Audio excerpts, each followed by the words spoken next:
Hello students, welcome back to part 5 of molecular basis of inheritance. In part 5, continuation of part 5, because in part 5, previous part we are having certain problems. So I am continuing part 5 again after the genetic codes. So here I am going to take I'll explain you RNA and its type. तो RNA क्या है? Ribonucleic acid. और RNA जो है, structure of RNA functionally ये fundamentally it is same as DNA, लेकिन यहाँ पर कुछ डिफरेंसेस होते हैं of the RNA with the DNA. In place of deoxyribose sugar which is in DNA, RNA में क्या होता है? राइबोज शुगर होती है. और थाइमीन जो डीएनए में प्रेजेंट होता है नाइट्रोजन बेस, उसकी जगह पर आरएनए में क्या प्रेजेंट होता है? यूरेसिल प्रेजेंट होता है. और आरएनए जो होता है it is made up of only one polynucleotide chain, इसीलिए हम आरएनए को सिंगल स्टैंडर्ड भी कहते हैं. लेकिन कुछ एक्सेप्शन है जिसमें कि आरएनए जो है वो डबल स्टैंडर्ड होता है. जैसे कि रियो वायरस में क्या होता है? RNA it is double standard और यहाँ पर 2 पॉलीन्यूक्लियोटाइड चेन्स जो हैं वो प्रेजेंट होती हैं. Now let us see the types of RNA. RNA जो है main they are of 2 types, the genetic RNA या जिसको कि हम जीनोमिक आरएनए भी कहते हैं, और दूसरा है नॉन जेनेटिक आरएनए. तो जेनेटिक आरएनए जो है ये वायरसेस में मिलता है. जैसे कि इन सम वायरसेस क्या होता है? आरएनए जो है it works as the genetic material, और यही आरएनए जो है ये इंफॉर्मेशन को, जेनेटिक इंफॉर्मेशन को ट्रांसफ़र करता है एक जनरेशन से टू द नेक्स्ट जनरेशन. तो जब आरएनए जेनेटिक मटेरियल को ट्रांसफ़र करता है या जेनेटिक इंफॉर्मेशन को ट्रांसफ़र करता है from one generation to the next generation, that type of RNA it is known as the genetic RNA. For example, in the reovirus, TMV and certain bacteriophages. एक example है QB bacteriophage. Next one that is the non genetic RNA. ये main non genetic RNA जो है ये 3 टाइप का होता है: ribosomal RNA, transfer RNA and the messenger RNA mainly. Okay, so these are the non genetic RNA. तो हम वन बाय वन तीनों ही देखेंगे. सबसे पहला we will see about the ribosomal RNA. Okay, तो राइबोसोमल आरएनए किसका टाइप है? Ribosomal RNA it is a type of non genetic RNA. तो very first we will study about the ribosomal RNA. इसको हम क्या कहते हैं? We call it as the rRNA also. ठीक है, राइबोसोमल आरएनए और rRNA भी इसको बोलते हैं. और टोटल सेल में जितना आरएनए प्रेजेंट होता है उसका सबसे ज़्यादा अमाउंट जो है वो राइबोसोमल आरएनए का ही होता है. ओके, सो 80% जो है it consist of the ribosomal RNA. और राइबोसोमल आरएनए की जो है खोज या डिस्कवरी किसने करी थी? It was done by कुंजे, KUNTZE. कुंजे जो है इन्होंने rDNA की डिस्कवरी की थी. And it is found in ribosomes. क्या ये राइबोसोमल आरएनए जो हैं ये राइबोसोम्स में प्रेजेंट होते हैं. और ये कहाँ पर प्रोड्यूस होते हैं? ठीक है, ये बनते न्यूक्लियोलस के अंदर हैं और पाए कहाँ जाते हैं? राइबोसोम्स में. Okay, so they are produced in the nucleolus and found in the ribosomes.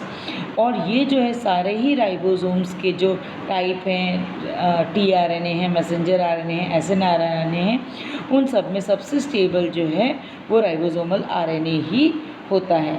ठीक है, सो ये आपके राइबोसोमल आरएनए के बारे में है. और जो राइबोसोमल आरएनए रहता है इसका क्या फंक्शन होता है कि प्रोटीन सिंथेसिस के समय पर ये राइबोसोमल आरएनए जो है it provides the attachment site to tRNA and the messenger RNA and attaches them to the ribosomes. तो ये चीज़ याद रखिए कि ये जब मैं अभी आपको प्रोटीन सिंथेसिस या जब ट्रांसलेशन बताऊंगी तो उस समय हम देखेंगे कि ट्रांसफ़र आरएनए हैं और जो मैसेंजर आरएनए हैं ये आकर क्या होते हैं? ये राइबोसोम से अटैच होते हैं. तो इनके अटैचमेंट के लिए जो है अटैचमेंट की साइट जो है वो कौन प्रोवाइड करता है? Ribosomal RNA.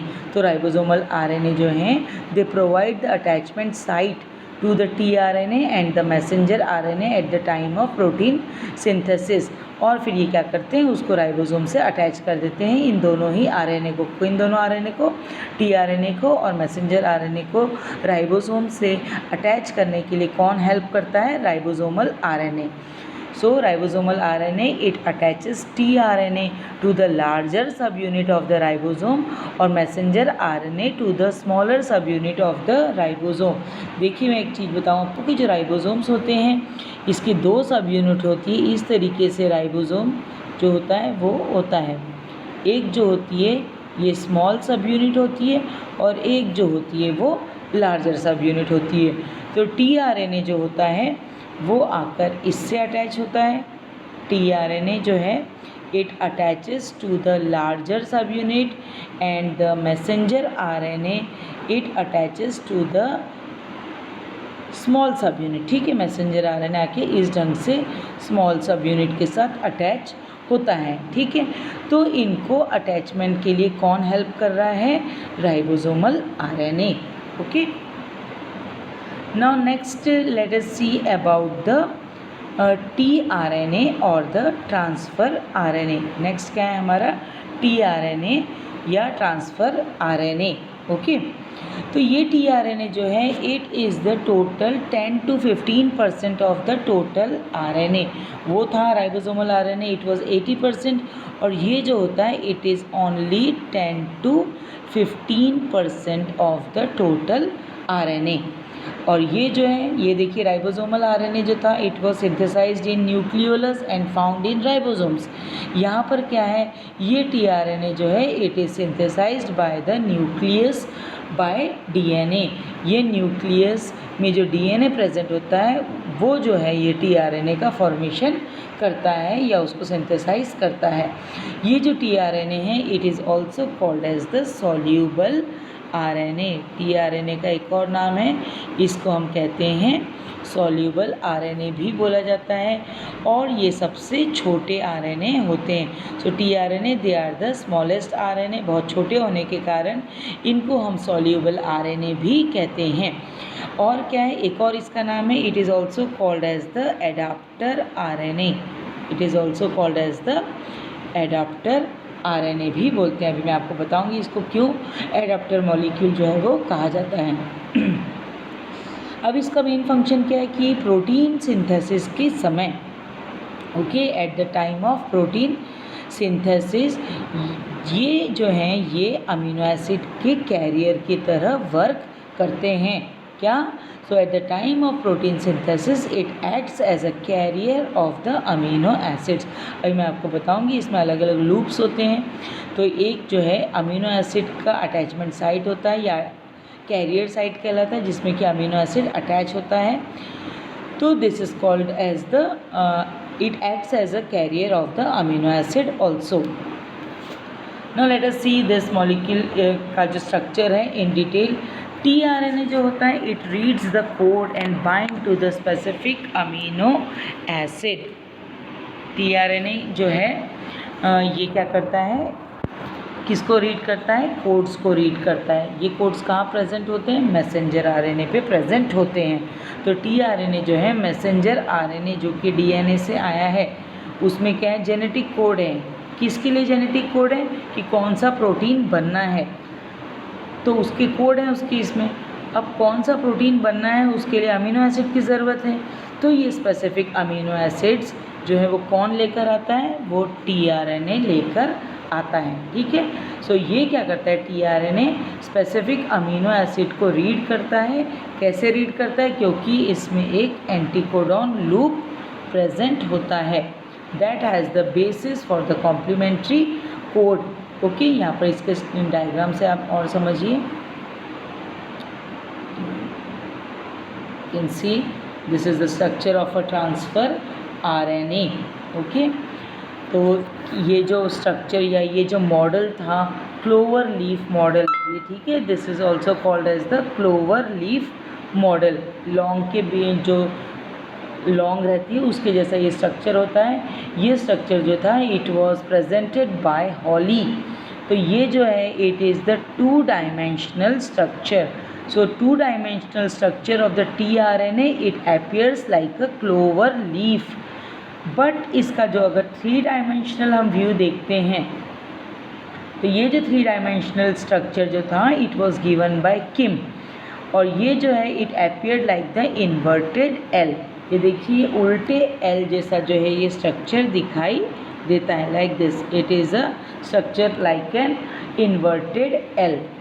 तो this structure it was given by Kim and this structure it was given by Holley. और the structure of the tRNA जो है ये एक्चुअली अगर हम देखते हैं तो it looks like a clover leaf like structure, लेकिन tRNA जो है बहुत ज़्यादा कॉम्पैक्ट, बहुत ज़्यादा स्मॉल मॉलिक्यूल होता है, तो कॉम्पैक्ट है, बहुत सारे इकट्ठे हैं, तो ये जो है इस तरीके से ये रहता है। तो कॉम्पैक्ट स्ट्रक्चर में ये एक इन्वर्टेड एल की तरह दिखाई देता है। तो देयर आर थ्री प्रेजेंट। अब इसका स्ट्रक्चर को हम देखेंगे।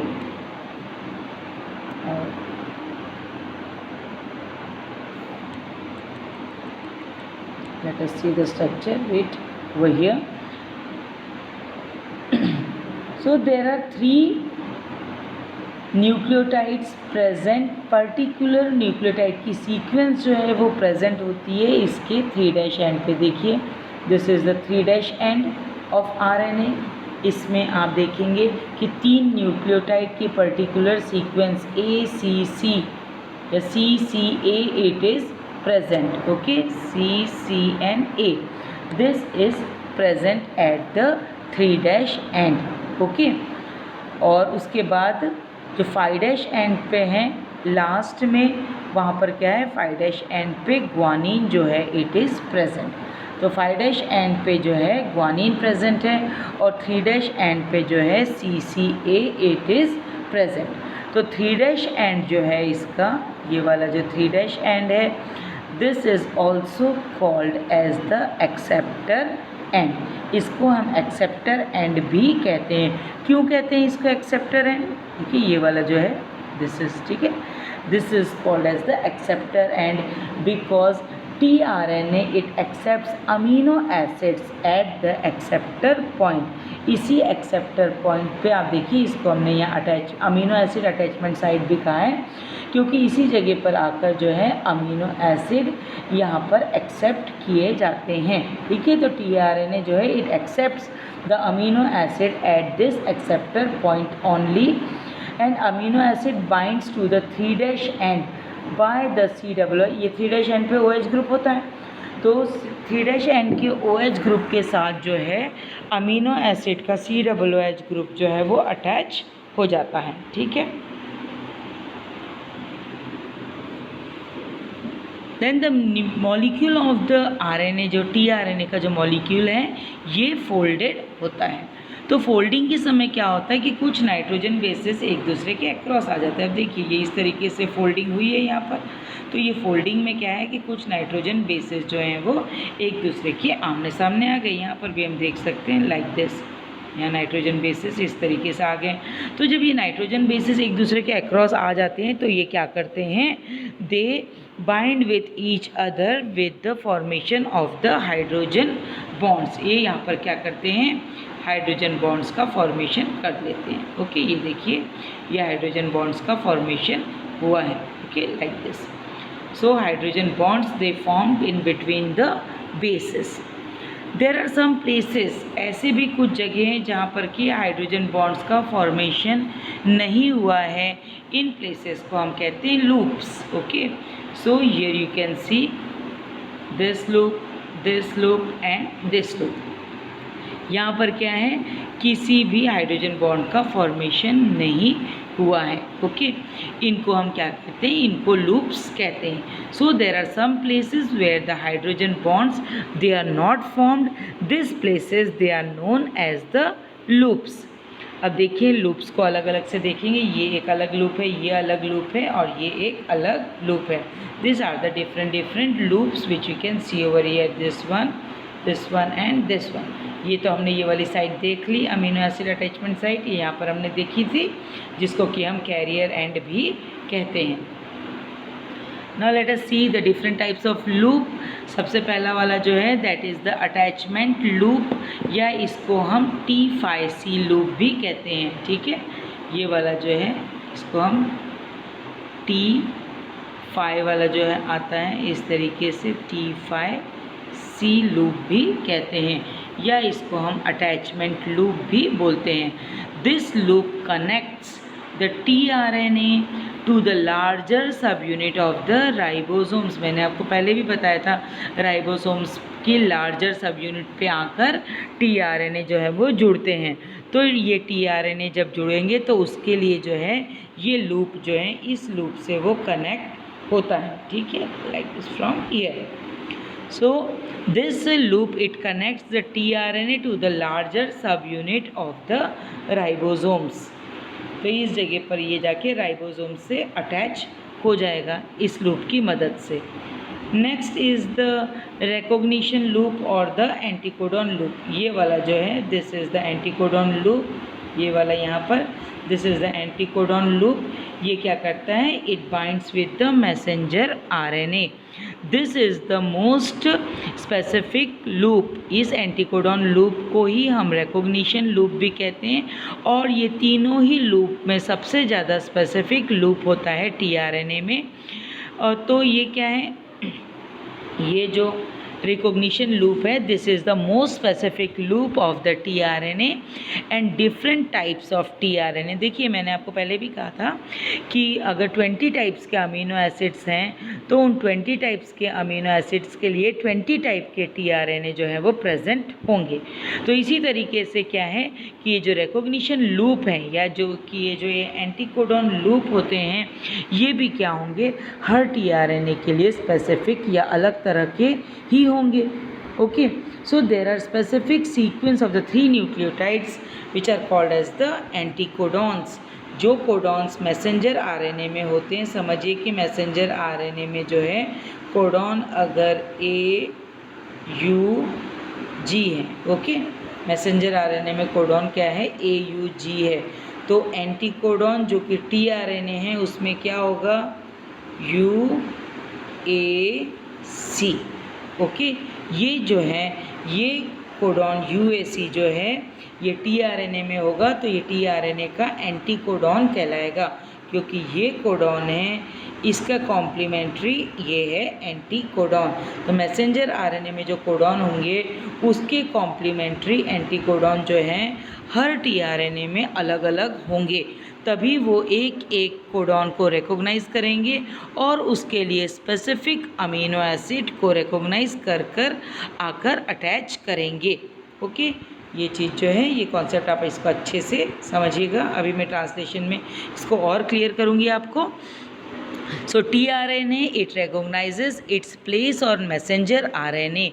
tRNA को मैसेंजर RNA पर किस जगह जाकर जुड़ना है ये कैसे पता लगता है, with the help of the anticodons only, क्योंकि एंटीकोडॉन्स तुरंत जाके मैसेंजर RNA के कोडॉन से जाकर अटैच हो जाएंगे जो उसके कॉम्प्लीमेंट्री होंगे। So the anticodon of the tRNA it recognizes its complementary sequence on the messenger RNA, और जो कॉम्प्लीमेंट्री सीक्वेंस है मैसेंजर RNA में it is called as the codon.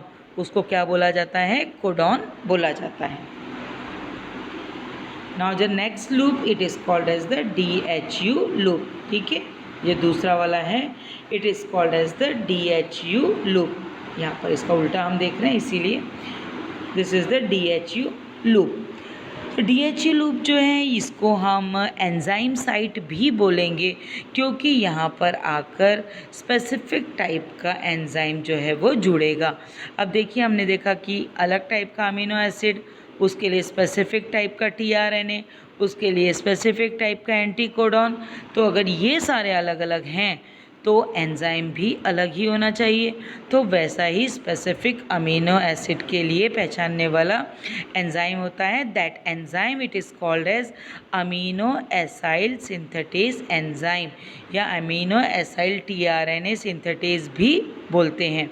ठीक है, तो ऐसे अमीनो एसिड के लिए जब ये अलग एंजाइम प्रेजेंट है तो उस एंजाइम को पहचानने के लिए जो है ये साइट प्रेजेंट होता है, ठीक है। तो इस साइट पर आकर वो स्पेसिफिक अमीनो एसिड का जो एंजाइम है, जिसको कि हम अमीनो एसाइल सिंथेटेज एंजाइम कह रहे हैं, उसको रिकॉग्नाइज करने का जो है ये लूप होता है। This loop it is also called as the DHU loop. इसको हम DHU लूप भी कहते हैं, क्योंकि ये क्या करता है, स्पेसिफिक एंजाइम को रिकॉग्नाइज करता है, ठीक है। तो amino acyl tRNA synthetase it is a specific type of enzyme and the function of this enzyme it is to activate a specific type of amino acid. अब जो इसके साथ अमीनो एसिड यहाँ पर अटैच होना है, उस अमीनो एसिड को एक्टिवेट करने का काम क्या है, यहाँ पर जो एंजाइम प्रेजेंट होगा वो उसका काम होगा। So the function of this enzyme it is to activate a specific type of amino acid and after activation जैसे ये एंजाइम इस अमीनो एसिड को एक्टिवेट करता है, ये अमीनो एसिड जो है आकर 3' पर जुड़ जाती है, ठीक है। तो जब ये जो है 20 टाइप के अमीनो एसिड हैं तो 20 टाइप के ये एंजाइम प्रेजेंट होंगे अलग अलग अमीनो एसिड के लिए, okay. So the function of the DHU loop it is to recognize this specific amino acyl synthetase enzyme या amino acyl tRNA synthetase enzyme. तो specific amino acyl tRNA synthetase enzyme को recognize करने का काम जो है वो DHU लूप का ही होता है, ओके। ये जो था ये आपका पूरा का पूरा tRNA के बारे में था, okay, understood. So this was the structure of tRNA। tRNA को मैंने आपको पूरे के पूरे इसके साइट्स बता दिए, carrier site, recognition site, enzyme site and the ribosome site. Now let us start with the next important topic, that is the translation। उसके पहले आपको थोड़ा सा मैसेंजर आरएनए के बारे में भी बता दूं कि मैसेंजर आरएनए जो है पूरे सेल का 1 to 5% ही होता है। और मैसेंजर आरएनए जो है this name it was given by Jacob and Monod, ठीक है। और जो मैसेंजर आरएनए है it is produced by the genetic RNA in the nucleus, ठीक है। तो जेनेटिक आरएनए से tRNA का भी फॉर्मेशन हो रहा है, मैसेंजर आरएनए का भी फॉर्मेशन हो रहा है, और न्यूक्लियोलस से जो है आपके राइबोसोमल आरएनए का फॉर्मेशन होता है। तो ये सबसे कम स्टेबल होते हैं, कौन से, messenger RNA. Messenger RNA they are very less stable, ठीक है। और सबसे ज़्यादा स्टेबल कौन से होते हैं, राइबोसोमल आरएनए। अब हम देखते हैं ट्रांसलेशन। तो व्हाट इज़ ट्रांसलेशन। तो ट्रांसलेशन क्या है ये आपको मालूम है, मैंने आपको पहले भी बताया है जब हमने सेंट्रल डॉग्मा के बारे में पढ़ा था। सेंट्रल डॉग्मा में हमने क्या पढ़ा था कि डीएनए से डीएनए का फॉर्मेशन जो है it is called as replication, और डीएनए से आरएनए का formation it is called as transcription, और फिर आरएनए से जो प्रोटीन का फॉर्मेशन होता है it is called as translation. उसको हम क्या कहते हैं, translation. So translation it is the process in which the genetic information which is coded in the messenger RNA it is converted in the form of a polypeptide chain with the sequence of the amino acids as determined by the sequence of the bases on the messenger RNA and this process it involves। अभी इस process में, translation की process में क्या हो गया, मैंने आपको बताया कि ये क्या करता है, ट्रांसलेशन की प्रोसेस में जो मैसेंजर आरएनए में जेनेटिक इन्फॉर्मेशन प्रेजेंट होती हैं उस जेनेटिक इन्फॉर्मेशन से क्या करते हैं, ये उसको कन्वर्ट कर देते हैं एक पॉलीपेप्टाइड चेन में, ओके। और ये पॉलीपेप्टाइड चेन में जो अमीनो एसिड जुड़े हुए रहते हैं इनकी सीक्वेंस कैसी होती है, जो मैसेंजर आरएनए में जो बेसिस की सीक्वेंस होती है वही बेसिस की सीक्वेंस जो ट्रिपलेट के फॉर्म में है उसी ट्रिपलेट के फॉर्म में अलग अलग अमीनो एसिड उसी सीक्वेंस में जुड़ता है। और इस प्रोसेस में किन किन चीज़ों की ज़रूरत पड़ती है, राइबोसोम्स की, tRNA की, अमीनो एसिड्स की, मैसेंजर आरएनए की, साथ में एनर्जी की। तो स्टार्टिंग की स्टेज में एनर्जी जो है वो एटीपी प्रोवाइड करता है, इसके बाद में जो है energy it is provided by the GTP in the latter steps.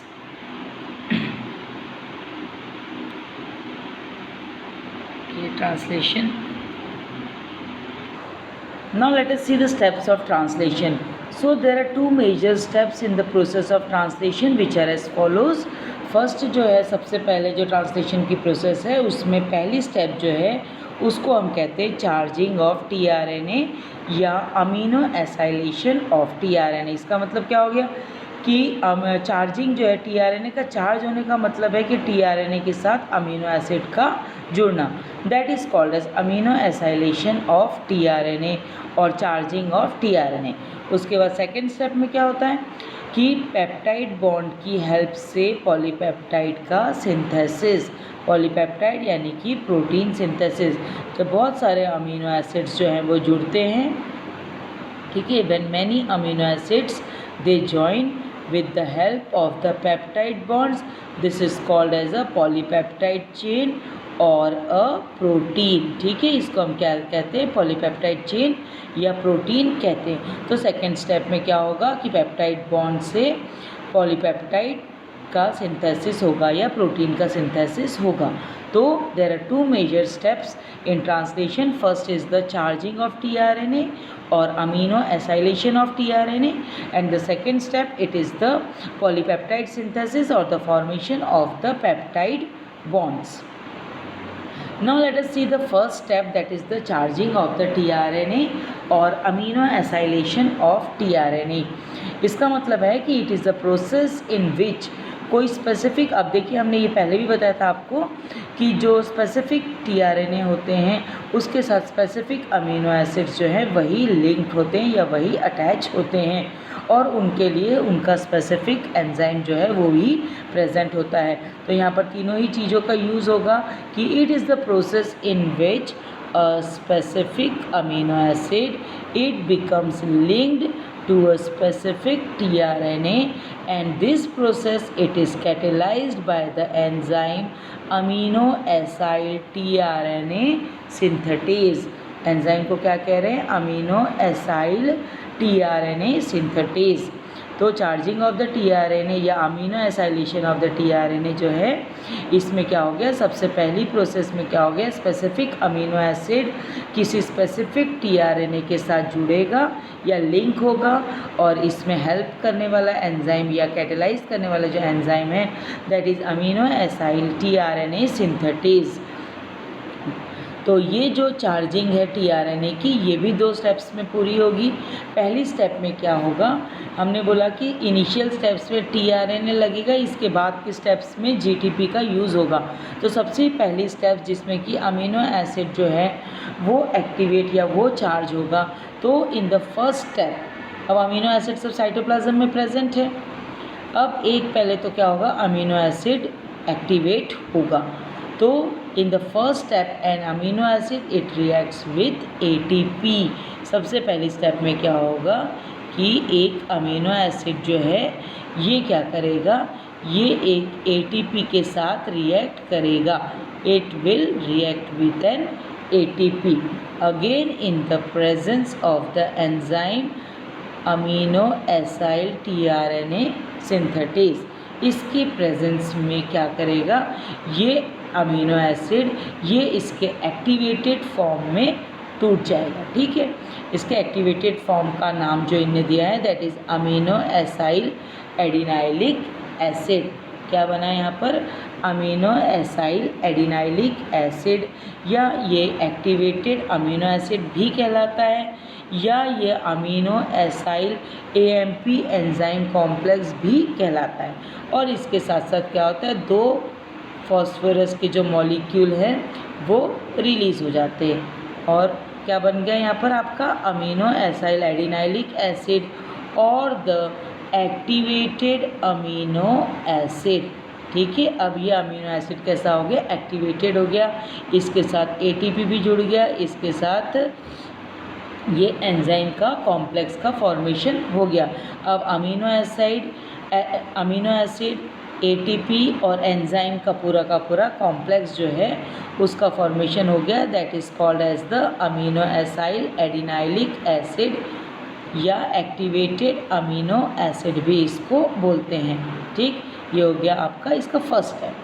Second step में क्या होता है कि यही जो अमीनो एसाइल एंजाइम कॉम्प्लेक्स है ठीक है। या हमने देखा कि वो एक्टिवेटेड अमीनो एसिड या वो एडिनाइलिक एसिड जो था, ये क्या होगा, it will react with the specific tRNA. इसका आप ये भी बोल सकते हैं कि जो एक्टिवेटेड अमीनो एसिड है वो जो है it reacts with the specific tRNA and the activated form of amino acid, और वही जो एक्टिवेटेड अमीनो एसिड का फॉर्म था ये क्या करेगा 3' एंड पे, ठीक है, जहाँ पर हमने उसको अमीनो एसिड अटैचमेंट साइट में हमने बताया था CCA जो है वो प्रेजेंट था, वो क्या कर रहा है वहाँ पर जाकर ये अमीनो एसिड जो एक्टिवेटेड अमीनो एसिड है वो जाकर अटैच हो जाएगा इसके COOH ग्रुप के साथ, ठीक है।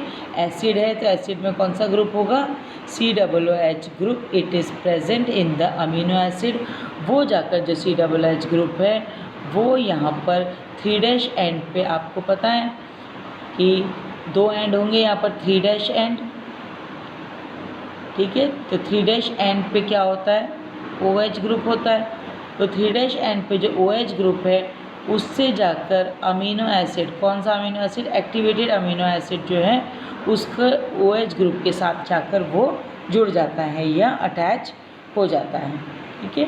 तो यहाँ पर आपका जो अमीनो एसिड है it gets attached with the tRNA at the 3' end with its COOH group, और ये जो प्रोसेस है इसको भी कैटेलाइज जो है वही एंजाइम करता है अमीनो एसाइल tRNA सिंथेटेज। अब ये जो है ये tRNA जो है ये tRNA अब जब इसके साथ अमीनो एसिड जुड़ जाता है तब ये कहलाता है चार्ज्ड tRNA। अब ये कहाँ जाता है, at the site of protein synthesis, और प्रोटीन सिंथेसिस की साइट कौन सी है, राइबोसोम्स। तो ये कहाँ जाता है, राइबोसोम्स के पास जाता है, क्योंकि राइबोसोम्स की जो लार्जर वाली सब यूनिट थी उससे जाकर इसको अटैच होना है, ओके, बाय इट्स लूप। अब यहाँ पर आपका हो गया charging of the tRNA, that is complete. Now we will see the actual process of translation. यहाँ मैं आपको इसका एक आउटलाइन बता देती हूँ।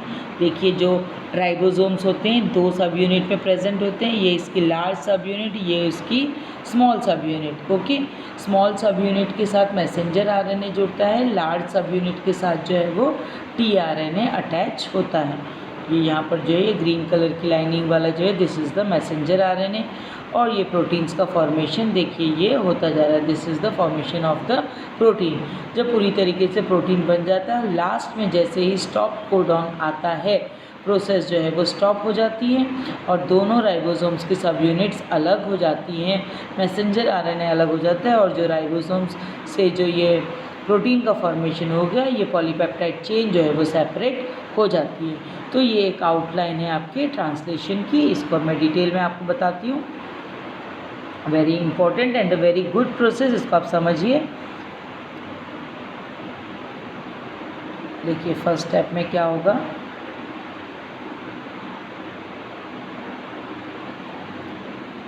सबसे पहले क्या होगा, first the messenger RNA it attaches itself to the ribosome. ये आपको याद हो गया है कि मैसेंजर RNA राइबोसोम के स्मॉल सब यूनिट के साथ जुड़ता है और tRNA जो है ये लार्जर सब यूनिट के साथ जुड़ता है। तो वेरी फर्स्ट सबसे पहले क्या हो गया, ये जो मैसेंजर RNA है ये राइबोसोम की, ये क्या है, ये राइबोसोम है, राइबोसोम की स्मॉलर सब यूनिट के साथ क्या होता है, मैसेंजर RNA जुड़ जाता है। जैसे ही वो जुड़ा तो यहाँ पर 6 जो हैं नाइट्रोजन बेसेस ये एक्सपोज हो जाते हैं, AUG एंड CCG। ये देखिए आपको लाइट कलर में दिखाई दे रहा है, ये यहाँ पर से इस तरीके से यहाँ पर CCG और यहाँ पर ये AUG, इस तरीके से यहाँ पर 6 बेसिस जो हैं ये mRNA पे एक्सपोज हो जाते हैं। और अब इसके कॉम्प्लीमेंट्री जो है वो tRNA मॉलिक्यूल आएगा। ये देखिए ये इनकमिंग tRNA मॉलिक्यूल, यहाँ पर ये tRNA का मॉलिक्यूल है। और यहाँ पर आप देखिए राइबोसोम पे आपको 2 साइट दिखाई दे रही हैं, P site and the A site. और एक और साइट होती है वो यहाँ नहीं बताई गई, that is the E site और द एग्जिट साइट। ठीक है, तो इस तरीके से 3 साइट होती है। पी साइट को हम पेप्टिडाइल साइट भी कहते हैं और ए साइट को हम अमीनो एसाइल साइट भी कहते हैं और ई साइट को हम एग्जिट साइट कहते हैं। तो starting codon of the messenger RNA, ठीक है, स्टार्टिंग कोडॉन जो होता है AUG, ओके, ये देखिए AUG जो है it is near to the P site of the ribosome, इसीलिए जो सबसे पहला वाला जो tRNA है वो कहाँ आता है, वो पी साइट पे आता है। So the tRNA with formyl methyl methionine amino acid, it first attaches to the P site of the ribosome and the next codon of the messenger RNA to the near to the A site। देखिए पहला वाला जो है ये P site पे आता है और दूसरा वाला है जो है ये A साइट पे आता है, क्योंकि पहला वाला जो है AUG जो कि मेथियोनाइन को कोड कर रहा है, it is near to the P site. इसके बाद सारे के सारे जितने भी आएंगे वो सभी A साइट पे आएंगे। So A site of the ribosome, so the next new tRNA with the new amino acid, it will always attach to the A site of the ribosome, but in the initiation step, लेकिन जब ये step जो है वो शुरुआत के समय पर क्या होगा कि जब मेथियोनाइन आकर P साइट पे जुड़ गया तो इस जगह पर A साइट क्या होगा, ये खाली होगा। फिर थोड़ी देर बाद क्या होगा, इसके साथ यहाँ पर आके ये जुड़ेगा लाइक दिस, इस तरीके से। अब देखिए वन बाय वन क्या हो रहा है, वापस से बता रही हूँ। सबसे पहले first the messenger RNA it attaches itself to the ribosome to the small subunit, फिर 6 बेसेस जो है मैसेंजर आरएनए पे एक्सपोज हो जाते हैं, फिर उसका कॉम्प्लीमेंट्री जो है tRNA आकर उसके साथ अटैच होता है वाया इट्स एंटीकोडॉन UAC। देखिए मेथियोनाइन है, AUG को कोड कर, AUG जो है मेथियोनाइन को कोड कर रहा है और AUG का एंटीकोडॉन क्या है, UAC है। उसकी हेल्प से क्या होता है, ये वहाँ पर आके अटैच हो जाता है मैसेंजर आरएनए से, एंटीकोडॉन वाले साइट से tRNA अटैच हो जाता है with the AUG on the messenger RNA on the first position P। अब जो दूसरा tRNA है base pairs with the other 3 messenger RNA basis. अब ये दूसरा जो है CCG, इसके लिए आ गया GGC एंटीकोडॉन वाला tRNA जो कि प्रोलाइन को लेकर आ रहा है, क्योंकि CCG जो है it is coding for proline. तो प्रोलाइन जो है उसका कोडॉन CCG है, उसका एंटीकोडॉन वाला जो tRNA है वो वहाँ पर आएगा और वो पोजीशन P पर अटैच हो जाएगा। अब जो है यहाँ पर 2 अमीनो एसिड आ गए हैं हमारे पास, तो दोनों अमीनो एसिड के बीच में क्या होना है, पेप्टाइड बॉन्ड का फॉर्मेशन होना है। अब ये एक और 1 मार्क्स के क्वेश्चन में आता है कि कौन सा एंजाइम पेप्टाइड बॉन्ड के फॉर्मेशन में हेल्प करता है, तो एंजाइम पेप्टिडाइल ट्रांसफरेज जो है it forms the peptide bond between the 2 amino acid.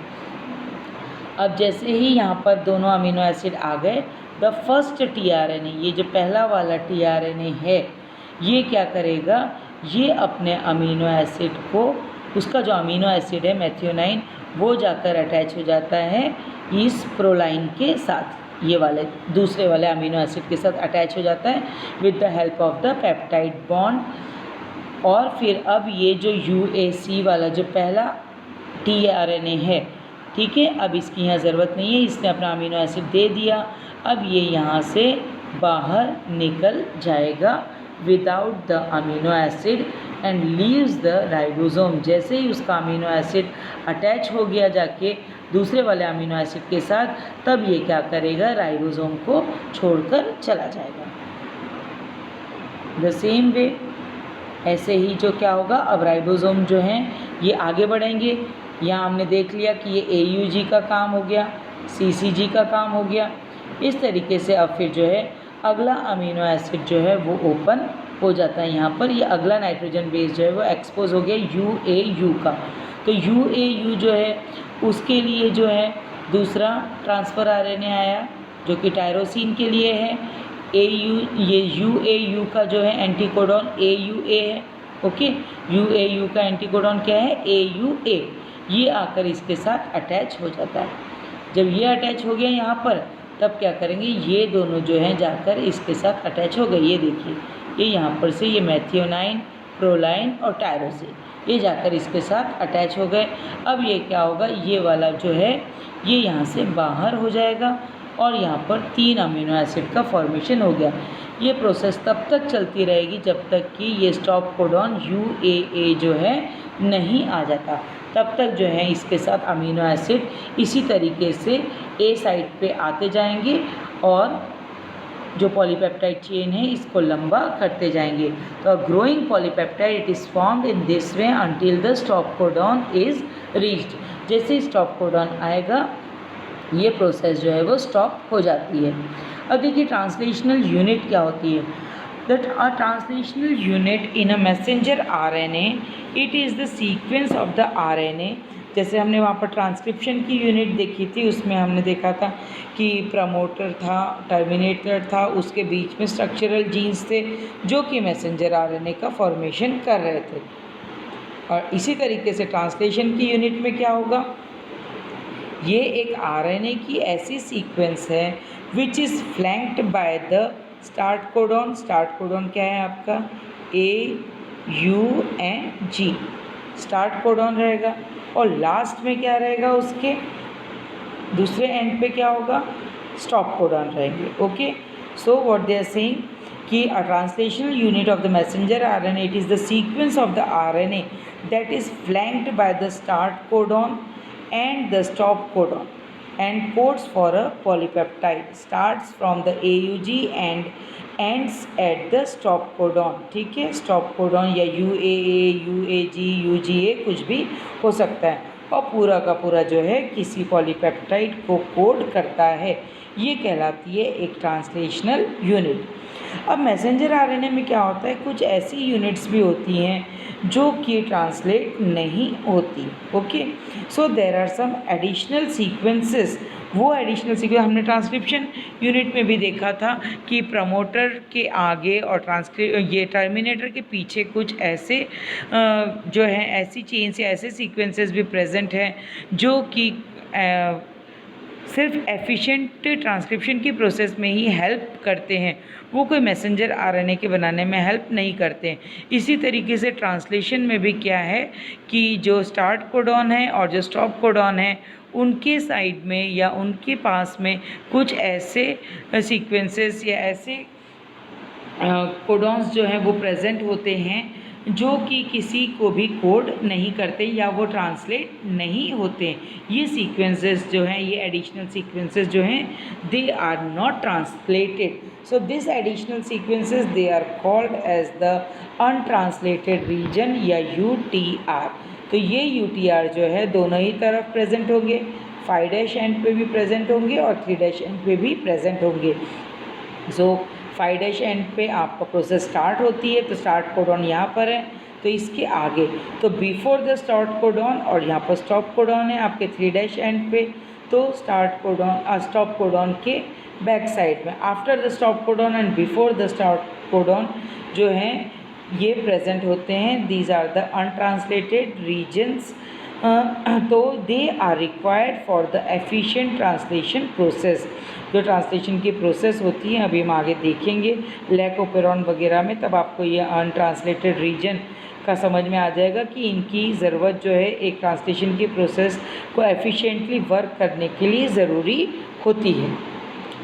अब एंड ऑफ द ट्रांसलेशन में क्या हो गया, ट्रांसलेशन के एंड में मैंने आपको पहले भी बताया कि जैसे ही जो है वो सीक्वेंस हमने देखा कि सबसे पहले मेथियोनाइन जुड़ा, फिर प्रोलाइन, टायरोसिन, एलेनाइन, ल्यूसीन, इस तरीके से सारे के सारे पूरे अमीनो एसिड जो हैं पेप्टाइड बॉन्ड से जुड़ते चले गए। एक न्यूली सिंथेसाइज प्रोटीन का फॉर्मेशन हो गया। ओके, प्रोटीन का फॉर्मेशन हो गया, पूरी पॉलीपेप्टाइड चेन जो है सेपरेट हो गई और लास्ट में हमने देखा कि UAA सीक्वेंस के आते ही प्रोसेस जो है वो स्टॉप हो गई और जो राइबोसोम्स हैं उसकी दोनों ही सब यूनिट्स जो हैं वो सेपरेट हो जाती हैं। So this was the end of the translation process. यहाँ पर मैं आपको एक C टर्मिनस और N टर्मिनस के बारे में बताऊँगी। N टर्मिनस का मतलब है कि प्रोसेस यहाँ पर स्टार्ट हो रही है, that is why it is the N terminus, और C टर्मिनस जो है दैट इज़ द एंड, जहाँ पर कि वो एंड हुआ है। तो इस तरीके से इसका नाम जो है C टर्मिनस और N टर्मिनस दिया है। ओके। ओके, ये चीज़ आ गई आप लोग को समझ में. So this was all with your translation. The stop codon on the RNA, it reaches and this signal the ribosome to leave the messenger RNA and the newly synthesized protein. It is now completed. So this was end with translation. Hope you understood this. अब देखिए इस तरीके से ये पूरा का पूरा tRNA ये बनते बनते ये पूरी एक पॉलीपेप्टाइड चेन का फॉर्मेशन हो गया. और यहाँ देखिए हर एक tRNA अलग अलग tRNA अलग अलग अमीनो एसिड को लेकर प्रेजेंट है. ठीक. Thank you so much students. Hope you understood genetic codes, translation and types of RNA. And in the next part we will be studying about the lac operon and this inducible operon, repressible operon and the human genome project and DNA fingerprinting. Thank you so much students.